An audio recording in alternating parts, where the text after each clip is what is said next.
calendar year is a good time for boards to think about their succession plan. And I say the first quarter because typically that's when boards are reviewing their strategic direction. And reviewing their strategic direction is a good time to then look at board composition, because board composition should be aligned to strategy. And then it flows that it's a useful time to look at board renewal and succession. And I think boards need to really map this out. There should be a Gantt chart with each of the directors and their tenure and their turnover points as per the constitution or other requirements that help inform that discussion. There's also a couple of lenses that I think need to inform the discussion that the board has. The first one's around board leadership and looking specifically at who might be the next chair, who might be the next audit committee chair.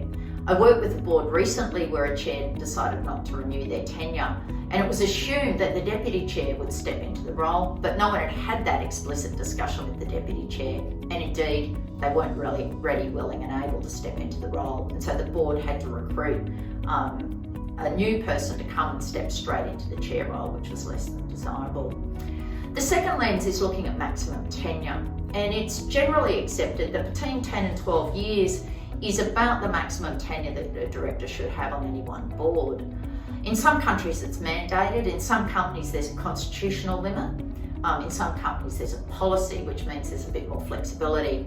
And that's my preference, that there is a little bit of flexibility. I've worked with boards where a maximum tenure would have meant that a director would have had to stand down in the middle of a major transaction, which would have been less than desirable. And also there is a case sometimes that people genuinely can serve more than say 10 to 12 years because they're bringing still great value and they're bringing corporate knowledge due to other changes in the board that's really valuable.